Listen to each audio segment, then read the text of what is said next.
Coming up on Mountain News at 5:30, police in central Kentucky arrest a teenager with a gun at a festival. And high school students are getting the chance to put their creativity on display on snowplows. And we're looking at perfect weather across eastern Kentucky. Dedicated to southern and eastern Kentucky, this is WYMT Mountain News at 5:30. Good evening, I'm Steve Hensley. It was a picture-perfect start to the work week, and it might be several more days before we even see a drop of rain. First Alert meteorologist Megan Dusmal has our first look at the forecast. Megan? That is exactly right, Steve. We're looking at picture-perfect weather all day long. That trend does continue as we're finishing off the day on Monday and as we're heading even up until Sunday, which is great for enjoying the fall-like weather. However, we are still seeing drought across eastern Kentucky, so it's important to make sure you're mitigating those fire hazards this week. Now, in terms of temperatures, still sitting in the 70s all across the region. Pikeville camera needs to wake up a little bit, but we're looking at those nice and sunny skies. Not even a cloud in sight on that WYMT studio camera as we head into the next couple hours. That's definitely great news here. And here's what we're seeing all across eastern Kentucky. A lot of 70s, a little bit warmer as you travel more to the west. 77 in Somerset, 75 in Monticello. Cooler as you travel towards Wise, 68 degrees. And here's what you need to know for the rest of your evening. Temperatures will continue to drop as we head overnight. We'll see the upper 40s and low 50s as you're starting off the day tomorrow. Steve. All right, Megan, thank you. Good to have you on Evenings tonight. Well, a verdict was reached in a murder trial involving a 15-year-old in Kanawha County, West Virginia. Barack Williams was found guilty for killing Caden Martin in a tobacco shop last year in Charleston. Last week, surveillance video was played for the jury.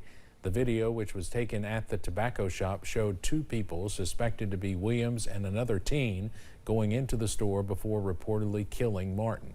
Williams' next court date was set for October 8th. In Floyd County, a man was indicted after he was accused of assaulting his wife. A grand jury indicted James Burchett on charges of assault, strangulation, and imprisonment. The incident happened back in July when state police say they responded to a domestic violence complaint. According to the arrest citation, Burchett had accused his wife of cheating on him with other men who she had hidden in the apartment. A Magoffin County man was taken to jail after he was accused of being cruel to an animal. It happened last week when deputies received a call about a domestic violence situation between a couple. A social worker obtained video of the situation and called police about Kelsey Allen threatening his mother over money while abusing a small dog. The video was later given to police. Allen was charged with animal cruelty. In Rockcastle County, a man is facing 9 charges after leading police on a chase. According to an arrest citation, last night police saw Casey Crank speeding and they tried to pull him over. He kept going, and at one point Crank threw something out the window. He eventually stopped and was arrested. When asked why he was running, Crank told police he had around a pound of marijuana in his truck. Officers say they also recovered a baggie with meth that Crank threw out during the chase. In Knox County, police are asking for help finding 2 men who were accused of setting a house on fire that was under construction. Here's a picture of the 2 men. Deputies with the Sheriff's Department say it happened during the weekend. They say the men were in a dark-colored Subaru Outback. If you have any information, contact the Sheriff's Department at 606-546-3181. 2 men are facing charges after they reportedly restrained a woman in a Lexington hotel room. Don Brown and Dwight Ray are each facing a charge of unlawful imprisonment for an incident that happened Saturday night at a hotel on Newtown Court. Their arrest citations show the 2 restrained the victim to stop her from leaving the hotel room.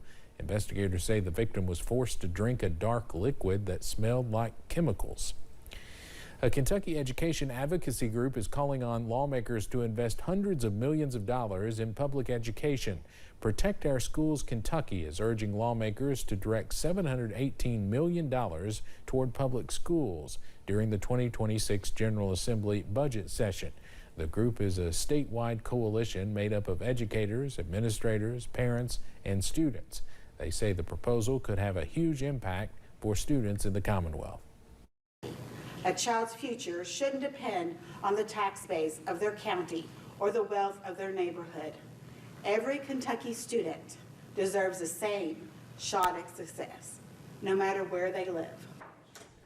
One Kentucky superintendent says the multi-million-dollar idea could fully fund school transportation for the first time in 20 years and restore classroom resources like textbooks and technology.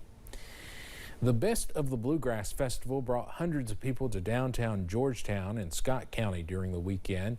It's known for its family fun environment, but that fun could have ended fast if it were not for people who stepped in when they saw something that did not look right. Mariah Conjado has the story. Georgetown police say several people called in saying someone was carrying a gun around the festival, and with the quick action of the law enforcement who were out patrolling the festival, they were able to put a stop to it quick and make sure no one was in harm's way. The Best of the Bluegrass Festival, Festival of the Horse, is a popular event in the city and for its surrounding communities. So this event is our biggest event of the year, and we typically staff it accordingly. Josh Nash with Georgetown Police says this was especially important Saturday night when people reported seeing a gun fall out of someone's belt near the carnival rides. So they started acting suspicious, and people reported that, which is exactly what we want our community to do. As police approached, a juvenile, an 18-year-old Nathan Diaz, tried to run but were quickly caught by officers on bikes. Our officers were able to use those and put them in between themselves and where they were trying to get to, which stopped them. Nash says Diaz was in possession of the handgun as well as ammunition. He also had a significant amount of marijuana in these bags that are made to look like candy. He had a amount of marijuana that's consistent with trafficking. Nash says while they don't know Diaz's intentions that night, they know what could have transpired. We also see shootings happening at large events, and that is very scary for people inside of an event that draws families to enjoy their weekend. It's unclear at this time where Diaz got the gun. These guns are being exposed to young kids that are stealing them or getting them from the wrong people and actually using them. As for the juvenile, Nash says he was released to his parents. They took care of this situation within 5 to 10 minutes. Diaz is now in jail, and he's facing a list of charges, including carrying a concealed weapon, unlawful transaction with a minor, and several drug charges. In Georgetown, Mariah Conjado, WKYT. That case remains under investigation. If you are headed towards Ashland this week, there is a detour. The 12th Street and 13th Street bridges, commonly known as the Green and Blue Twin Bridges, are closed for inspection. The Green Bridge will be closed until Saturday. Starting Monday, September 15th, the Blue Bridge will have one lane closed all week. The Kentucky Transportation Cabinet is asking people in that area to take the Ironton-Russell Bridge.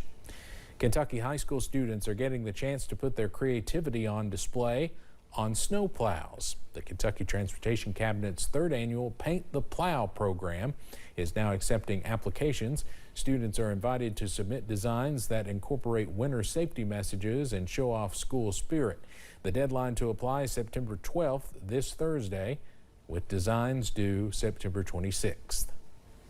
This, we figured out, was a pretty unique way to get students involved, something that they can take pride in, a design that they came up with and that they painted, they can actually see in the front of a snowplow that's removing snow from the road. So it was a good opportunity to just spread the word about highway safety. After approval, snowplows will be delivered to schools for painting. They will be picked up in early November, ready to hit the roads once the snow starts falling. The link to apply and see all the guidelines is up on our website, WYMT.com. Hopefully a long time before we need those snow plows. A northern Kentucky family is mourning the loss of a mother who died in a house fire. 75-year-old Marlene Talmadge died yesterday morning. Cold Springs fire crews say the blaze started at 3:30 in the morning and Marlene was the only person inside. Her son and daughter say she died while battling stage 4 kidney failure. Both children are remembering their mother as a strong woman. They were only able to recover one item from the fire to keep her memory alive. Her jewelry box is on top of the dresser. The dresser was burnt. Everything around it was burnt. The walls were burnt. Pictures. And the thing is that her toy box is still standing. Right now, the cause of the fire has not been determined. An Eastern Kentucky native who became an internet sensation has died. Helen Van Winkle died last week at her home. She became known to the world as Batty Winkle for her unique and flamboyant style. At one point, Van Winkle was traveling the world, meeting hundreds of thousands of people, as well as publishing a memoir and launching a makeup line. Van Winkle was born and raised in West Liberty in Morgan County. We have information about her funeral arrangements on our website. Helen Ruth Van Winkle was 97 years old. Coming up on Mountain News at 5:30, jury selection is underway in the trial of a man charged with trying to assassinate President Donald Trump. And we're looking at those fall-like temperatures again tomorrow.